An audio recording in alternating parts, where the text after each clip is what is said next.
Hello viewers, I am BSSP Rajashekhar, Assistant Professor of Mathematics, Government Degree College for Women, Nalgonda. In today's video, let us discuss about linearly independent sets and bases.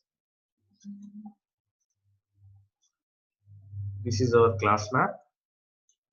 Let us first quickly recap the definition of linearly independent and dependent sets, and let us prove a statement on linearly dependent set, and later we move on to some examples on linearly independent sets and dependent sets. Let us discuss the statement of invertible matrix theorem. Later we'll move on to the definition of basis and some examples on basis, and finally we solve some of the problems on basis. This is the class map of today's video. First, let us quickly recap the definition of linearly independent and dependent sets. Linearly independent set: an indexed set of vectors v1, v2 and so on vp in a vector space V is said to be linearly independent if the vector equation c1 v1 plus c2 v2 and so on plus cp vp is equal to O. O is the zero vector in the vector space, has only the trivial solution. C1 is equal to 0, C2 is equal to 0 and so on, Cp is equal to 0. This solution is obvious, it is anywhere. When you are taking all the scalars as 0, then 0 times some vector is again a 0 vector, and then the left hand side all the vectors will be 0 vectors, and the addition of 0 vectors is obviously a 0 vector. So C1 is equal to 0, C2 is equal to 0 and so on, Cp is equal to 0 is obvious trivial solution.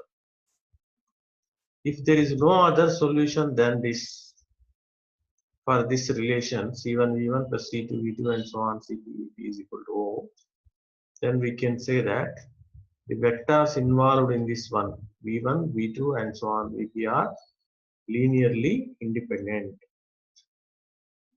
This is the definition of linearly independent set. Linearly dependent set: if it is not linearly independent set, then the set will be linearly dependent. So the set V1, V2 and so on Vp is said to be linearly dependent if the relation C1 V1 plus C2 V2 and so on Cp Vp is equal to O, the zero vector in V, has a non-trivial solution. So if this equation has a solution other than the zero solution, then we can say that the set of vectors are linearly dependent. That is, if there are some weights, we call here scalars as weights, some weights C1, C2 and so on Cp, not all 0, such that C1 V1 plus C2 V2 and so on Cp is equal to. If you find at least one scalar or one weight C1 or Ci which is not equal to 0, which satisfies this relation, then we can say that the set is linearly dependent. In that case, the relation C1 V1 plus C2 V2 and so on Cp Vp is called the linear dependence relation among vectors V1, V2 and so on Vp. This is what we have seen in the previous class. In today's class, let us prove a statement on linearly dependent sets. The statement shows that an indexed set of V1, V2 and so on Vp of two or more vectors with V1 not equal to O, the zero vector, linearly dependent if and only if some Vj with j greater than 1 is a linear combination of preceding vectors V1, V2 and so on Vj minus 1. A set is linearly dependent if some Vj is a linear combination of its preceding vectors. The condition is first vector should not be a zero vector. So this is the statement. We are going to prove it. Let S be the set of these vectors. So let S is equal to set of V1, V2, and so on V.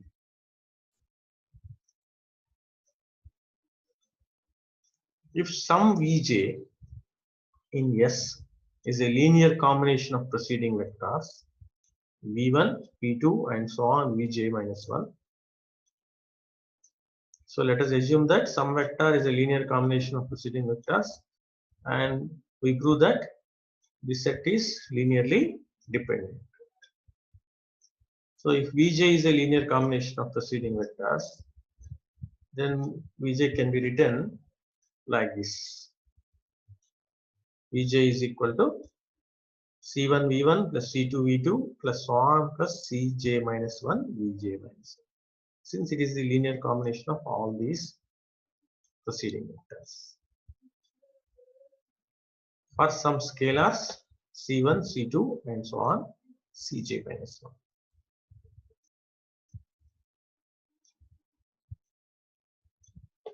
That implies I can take this Vj to this side, then I will get minus 1 Vj, or simply I can add minus Vj. Minus Vj is the negative of Vj. Since we are in a vector space, I can add negative of Vj both sides. So Vj minus Vj is Vj plus minus Vj is 0 vector. And this side, these vectors are added with the negative of Vj, that is minus 1 times Vj, which is one of the properties of vector space. So I can add this, and that is equal to O, the 0 vector. That implies I can add the remaining vectors also, which are multiplied by 0. Since these are all 0 vectors. If a vector is multiplied with a scalar 0, you will get a 0 vector. That is one of the property of vector space. So these are all zeros, 0 vectors. So I can add 0 vectors to this relation. So this relation becomes this one. So now you can observe that this is the linearly dependence relation C1 V1 plus C2 V2 and so on Cp Vp is equal to 0. I have to find at least one scalar which is a non-zero. Here we can see that this minus 1 is a non-zero. So this is my scalar which is a non-zero. This is the non-zero scalar. So I can say that S is linearly dependent since I find a non-zero scalar in the relation. So S is linearly dependent. This is the first part of the theorem. We have taken that some Vj is a linear combination of preceding vectors. Then Vj can be written in this form. I have written up to Vj minus 1, which is the last preceding vector, C1, V1, V2 up to Vj minus 1. It is a linear combination of these vectors. And since we are in a vector space, I can add negative of Vj both sides. So negative of Vj is nothing but minus Vj. Minus Vj is nothing but minus 1 times Vj, which is one of our property. And on the right hand side, Vj is added to the negative of Vj, which will give you 0 vector. So the equation becomes this relation. And here we are adding the other vectors also, which are multiplied by scalar 0. Since these are all 0 vectors. So now it is the relation C1 V1 plus C2 V2 plus so on CP VP is equal to O, in which there is at least one non-zero scalar. So I can say that S is linearly dependent. This is the first part of the theorem. Conversely, suppose that S is linearly dependent. Now I have to show that some Vj is a linear combination of preceding vectors. Whenever S is linearly dependent, I can say that C1 V1 plus C2 V2 and so on CP VP is equal to O, where C1, C2, CP are scalars, not all zero. At least one of the scalar is a non-zero. But in the hypothesis, it is given that V1 is not equal to 0, is not equal to O, the zero vector, and let J be the largest subscript with Cj not equal to 0. Since there exists at least one scalar which is not 0, there may be one or two or many non-zero scalars, at least one. Let the last such non-zero scalar is Cj. That is, J is the largest subscript for which Cj is not equal to 0. That means all the subscripts after Cj, that is Cj plus 1, Cj plus 2 and so on Cp are zeros.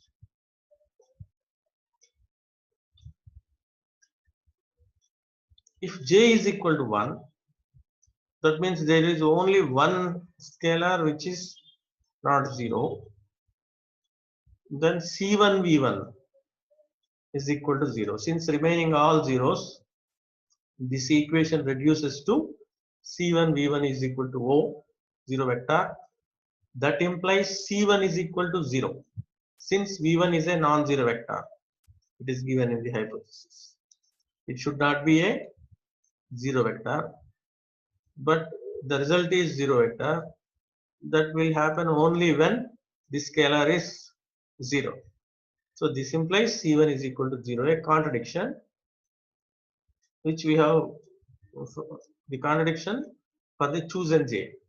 We have chosen J such that Cj not equal to 0, but here when if J is equal to 1, it is a contradiction. So J must be greater than 1. J must be greater than 1. And after J, all the subscripts are 0. Cj plus 1 and Cj plus 2 and so on. Cp are zeros. That's why the equation reduces to this form. This implies, since these are all 0 vectors, I am eliminating those. So now I can write Cj Vj is equal to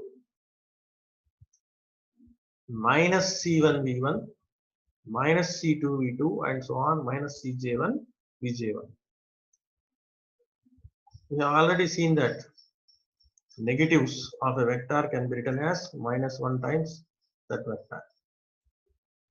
So I can write in this one also, as we do in real analysis, for this, at least for this property. So I can write like this: Cj Vj is equal to minus C1 V1 minus C2 V2 and so on minus Cj minus 1 Vj. Now I can divide the equation with Cj, which is a scalar, non-zero scalar. Cj is not equal to 0, a scalar, particularly it is a real number here. So I can divide with Cj. So now the equation becomes Vj is equal to minus of C1 by Cj V1 minus of minus, this is plus minus C2 by Cj plus This is also another plus. Minus Cj minus 1 by Cj. Therefore, Vj, now Vj can be written as a linear combination of these vectors. This is my C1 now. C1 V1, this is plus C2 V2 and so on, plus Cj minus 1 Vj minus 1. Now I can say that Vj is a linear combination of preceding vectors V1, V2 and so on, Vj minus 1. So some vector Vj is a linear combination of preceding vectors. So when we have taken S is linearly dependent,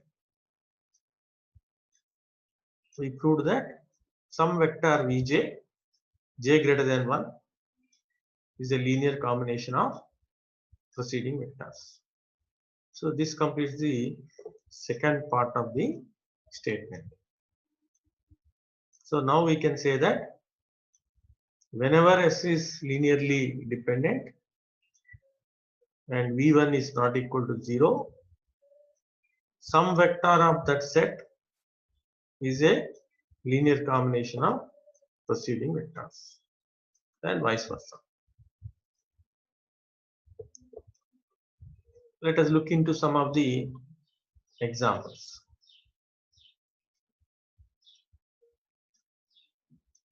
Let P1T is 1 and P2T is equal to T and P3T is equal to 4 minus T.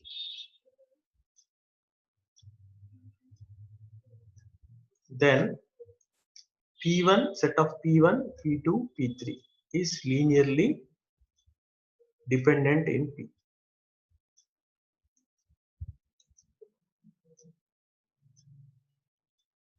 P1T is 1, P2T is T and P3T is equal to 4 minus T. Then these three are linearly dependent. Since P3 can be written as the linear combination of these two, 4P1 minus P2.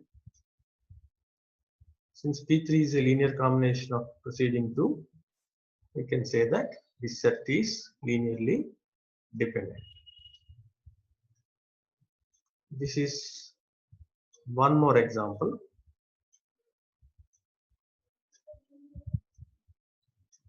The set sin t cos t is linearly independent in the set of continued functions on closed interval 0 to 1.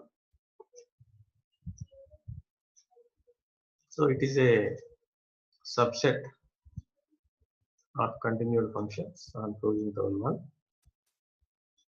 So 0, 1 is the space of continuous functions defined on 0, 1. Since sin t and cos t are not multiples of one another, here we have two vectors.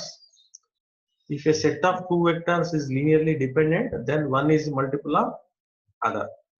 But here sin t is not a multiple of cos t, or cos t is a multiple of sin t. So these two are not multiples of each other.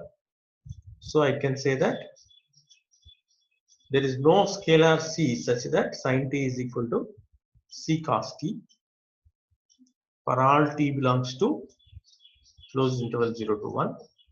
So the set sin t cos t is linearly dependent,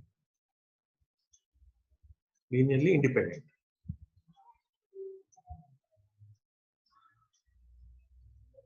Now this is the third example.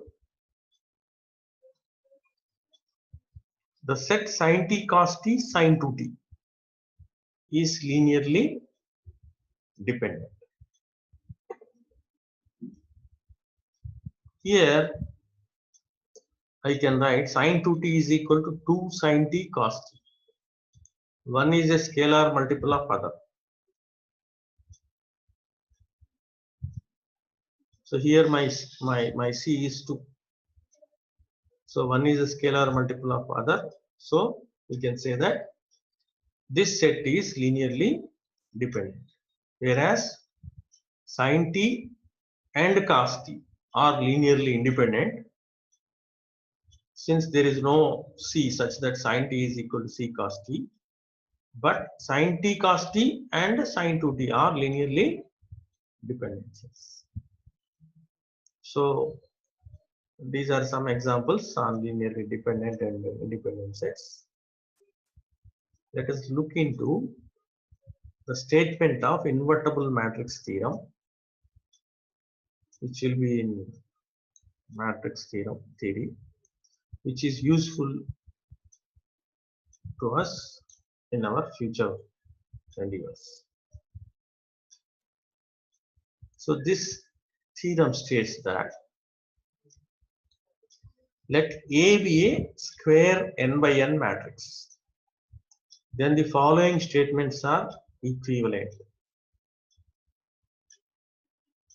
So if we prove one, we can claim all other the results. That is, for a given A, the statements are either all true or all false. If one statement is true, all the remaining statements are true. If one statement is false, all the remaining statements are false. Let us look into the statements. This is the first one. A is an invertible matrix. So if A is an invertible matrix, all the remaining will hold.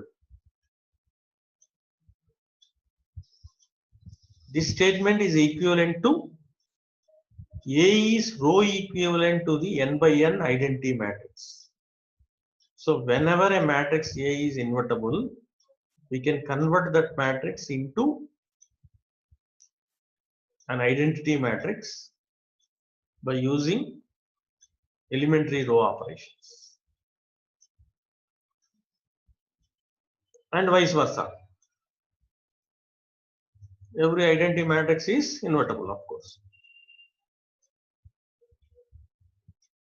And we can say that any matrix which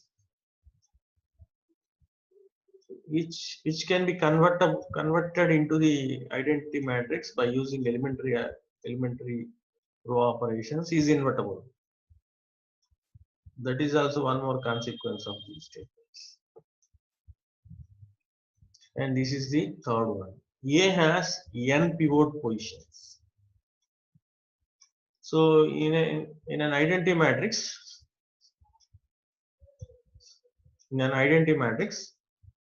each row and each column contains pivots. So there will be n rows and n columns. So A has n pivot positions. So again, all the three statements are equivalent. So I can say that whenever A is invertible, A has n pivots, n pivot positions. And vice versa. Simply, if a matrix has n pivot positions, it is invertible.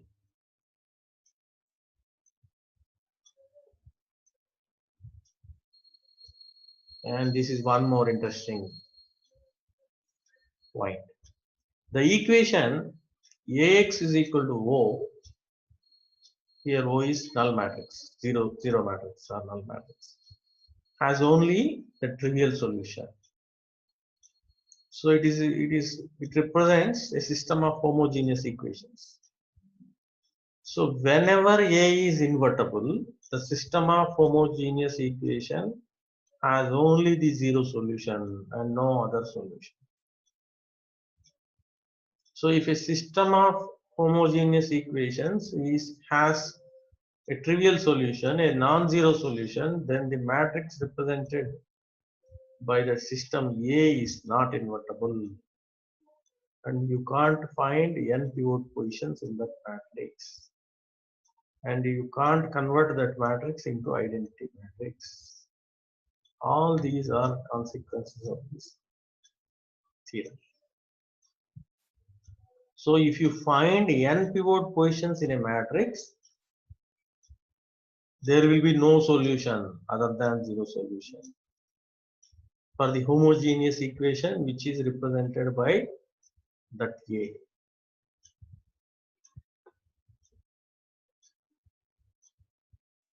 And these are more relations. Next one is the columns of A form linearly independent set. Whenever a matrix is invertible, whenever it can be written or converted into a identity matrix by elementary operations, or whenever you find n pivot positions in a matrix, the columns of A form linearly independent set, and vice versa. If the columns of A form linearly independent, that matrix is invertible, and you can convert that into a identity matrix, and the zero solution is the only solution for the corresponding homogeneous equation. All the results will come. And the linear transformation A to x to Ax is 1 to 1. This is also one more important. The linear transformations are converting the objects of one vector space to another vector space. This is a link between the two vector spaces. That transformation will be 1 to 1. And the equation Ax is equal to B, non-homogeneous equation, has at least one solution for each B in Rn. So homogeneous equation has only trivial solution, and whenever it is non-homogeneous equation, it has at least one solution for each B in Rn. This is also most useful relation. Next, the columns of A span Rn. The columns of A linearly independent, and the columns of A span Rn. So the columns can span entire Rn. That is one more point. And the linear transformation x to Ax maps Rn onto Rn.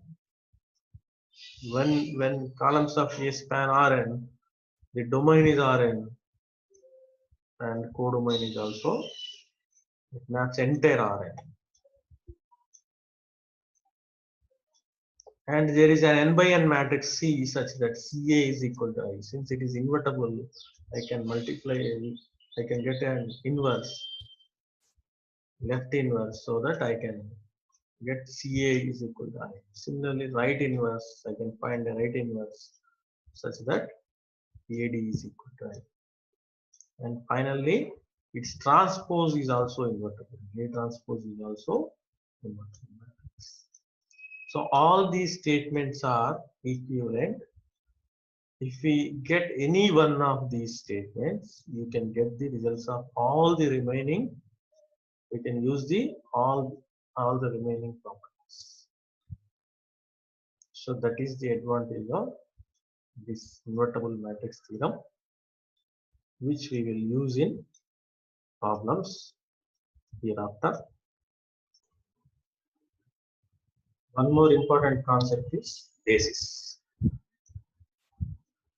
Let H be a subspace of the vector space V.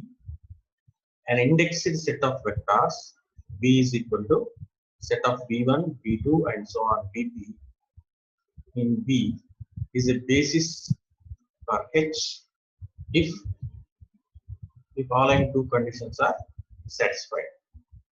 First one is V is linearly independent set, and the subspace spanned by V coincides with H. That is, H is equal to span of V1, V2, and so on. So let V be a vector space and H is a subspace of V. Then an indexed set. That means the order of the elements is preserved. An indexed set V, where the vectors are denoted by V1, V2, and so on Vp, is said to be a basis for H if that V is linearly independent and it can span H. It can span entire H. If these two properties hold, then we can say that the set B is a basis for H. A basis of a vector space V is linearly independent set that spans. So if we can find a set such that it is linearly independent and it can span entire V, then we can say that that set is the basis for vector space V. So a basis is basically a linearly independent set and it can span the set or subspace for which it is a basis.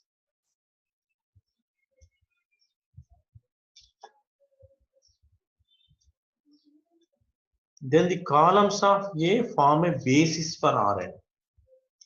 Since we have seen in the matrix, invertible matrix theorem, that whenever A is invertible, its columns are linearly independent and its columns span Rn. So these two are the conditions to become a basis. So since both these conditions are fulfilled, I can say that columns of A are the vectors here. So set of A1, set of A1, A2 and so on An, where each A1, each AI is a column vector of A. These are my vectors. That set of vectors is a basis for Rn, entire Rn.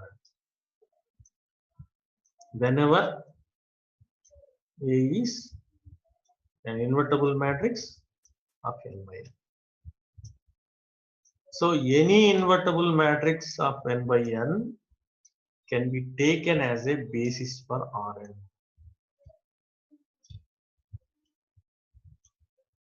And this is the next example.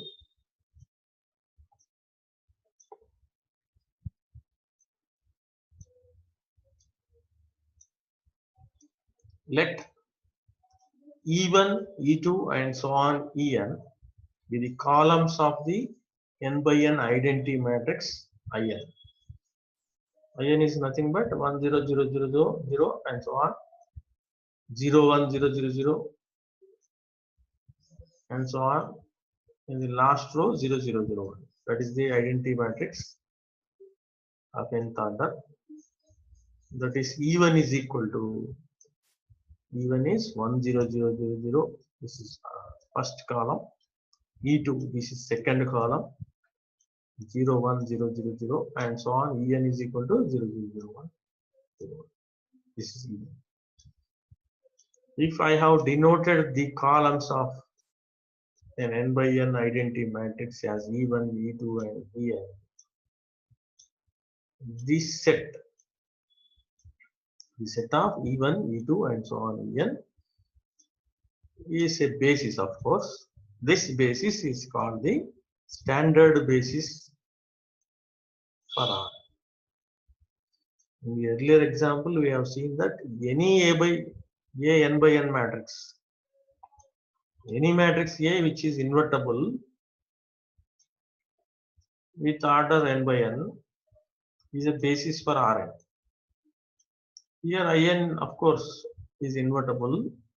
So the columns of In, which are denoted here by E1, E2 and so on En, is also a basis. This particular basis is called the standard basis for R.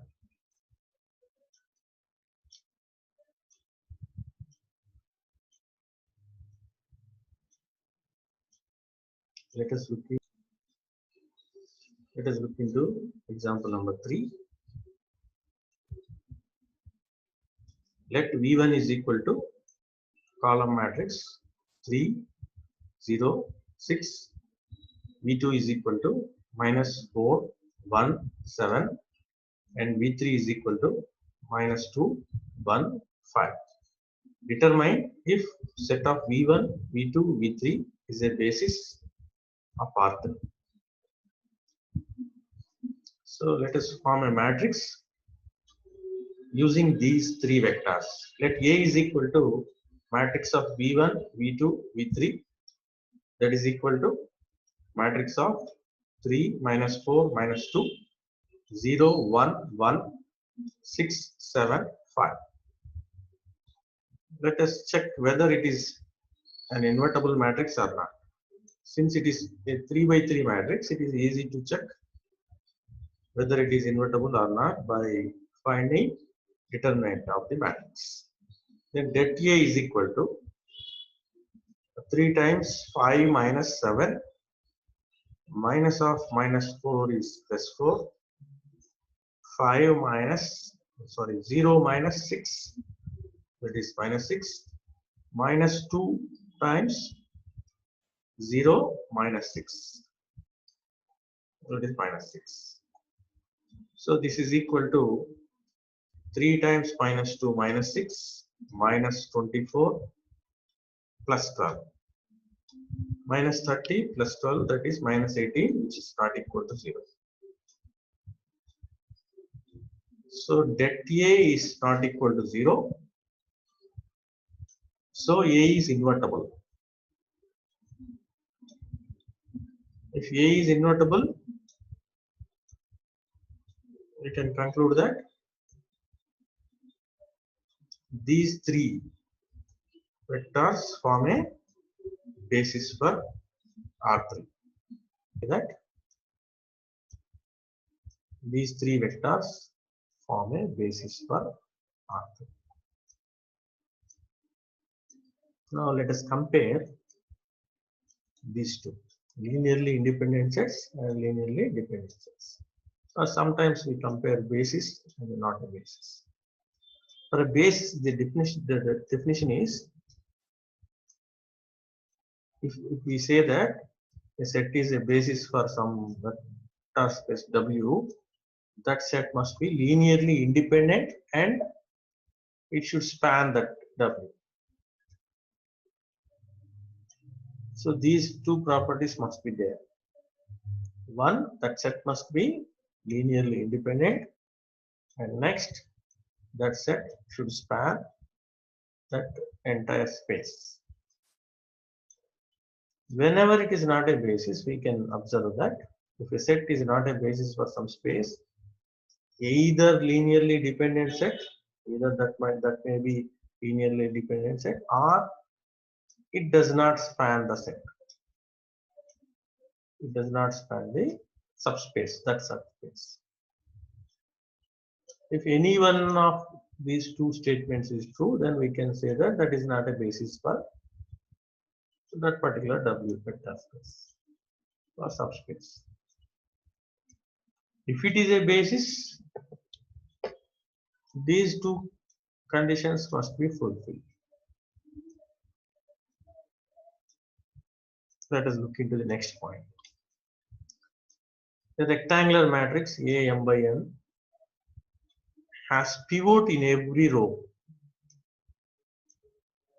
Then the columns of A span Rn. If every row has a pivot, then the columns span Rn. In contrast, if not every row of A contains a pivot, if any row missed a pivot, then we can say that the columns of A m by n do not span Rn. So to say that columns of some particular matrix A is a spanning set of Rm, there must be pivots in every row.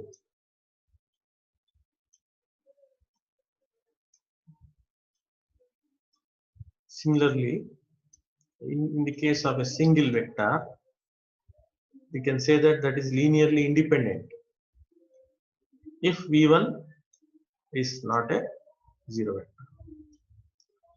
If that single vector is zero vector, the set is linearly dependent. If two vectors are taken, say v1, v2, the set is linearly independent if neither is a multiple of other. If one is a multiple of other, then the set is linearly dependent. If we can write v1 is equal to cv2 or v2 is equal to cv1, one is a multiple of other, so the set is linearly dependent. If we can't write like this, we can say that the set is linearly independent.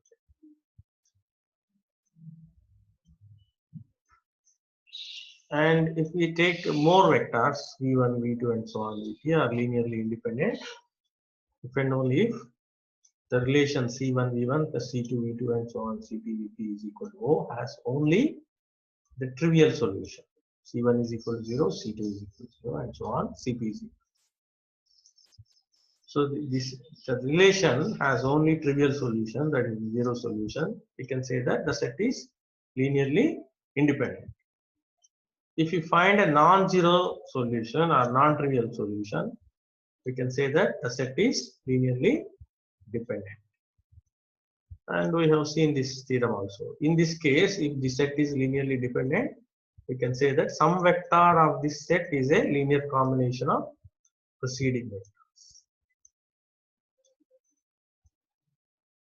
This is one more point.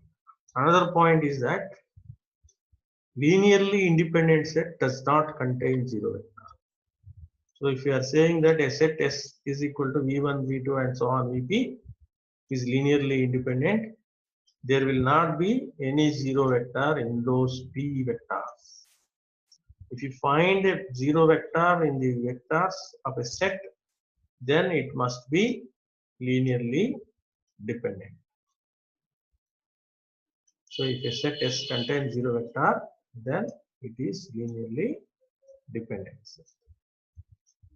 And finally, if a set contains more vectors than there are entries in each vector, then the set is linearly dependent. If 25 vectors are given to you, each one is of an element of R10, then you can say that those vectors are linearly dependent. If you are given 10 vectors, exactly 10 vectors of R10, you can't say whether it is linearly dependent or independent. But if you are given 11 vectors of R10 which exceeds 10, then you can simply say that these vectors are linearly dependent. And finally, if A n by n is an invertible matrix, then the columns of A form a basis for R. So to find basis, just you have to form a matrix A with the given vectors and check whether it is invertible or not. If it is invertible, you can say that A form a basis for R. If it is not invertible, then either of the two conditions, linearly independency or the column span Rn, either of the conditions will fail, then we can say that that is linearly, that is not a basis. The given vectors is not a basis for R. Whenever you find the matrix formed by the given vectors is invertible, we can say that those vectors form a basis for R. Of course, this is possible only for square matrices. If columns and rows are equal, then only we can use this method. So these are the differences between linearly dependent and independent sets, and for a basis, for a set to become basis, and for not a basis, these are the differences. Let us move on to one more problem. Let v1 is equal to 1, 2, 3 and v2 is equal to -2, 7 and -9. Determine if v1, v2 is a basis for R.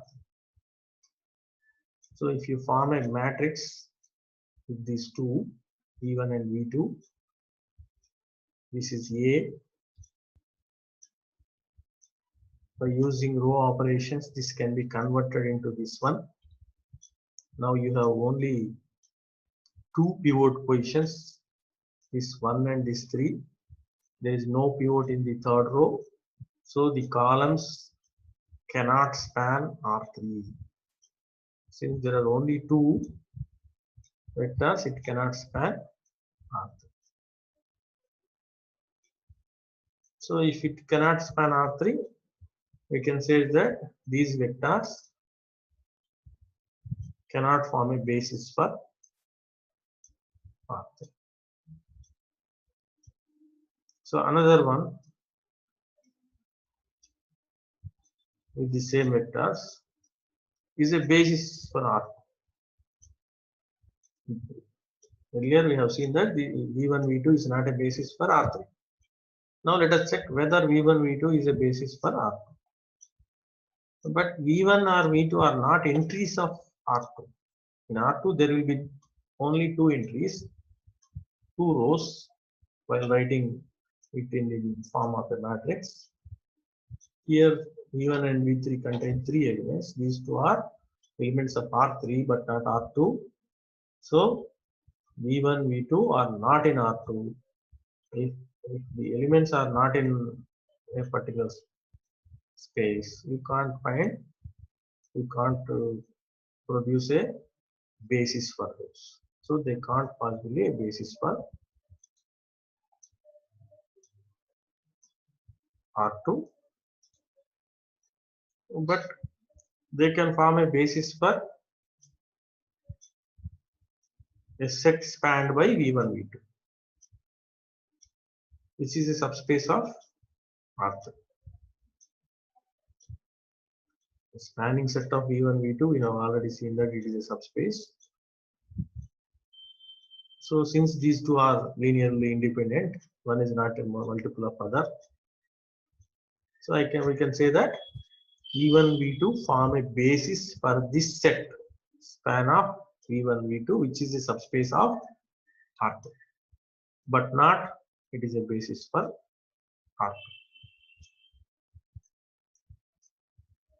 And finally, let V1 is equal to 1, 0, 0 and V2 is 0, 1, 0, and H is equal to is a set of S, S, 0 such that S in R. Is V1, V2 a basis for H? Here you can observe that the first entry and second entry both must be equal. But here it is not fair. So V1, V2 are not elements of H. Even though each element in H can be represented as a linear combination of these two, V1, V2 are not in H. So V1, V2 cannot form a basis for H. So each element can be written like this as a linear combination of V1, V2, but neither V1 nor V2 is in H. So they cannot form a basis for H. With these, I am concluding today's class. Thank you for watching.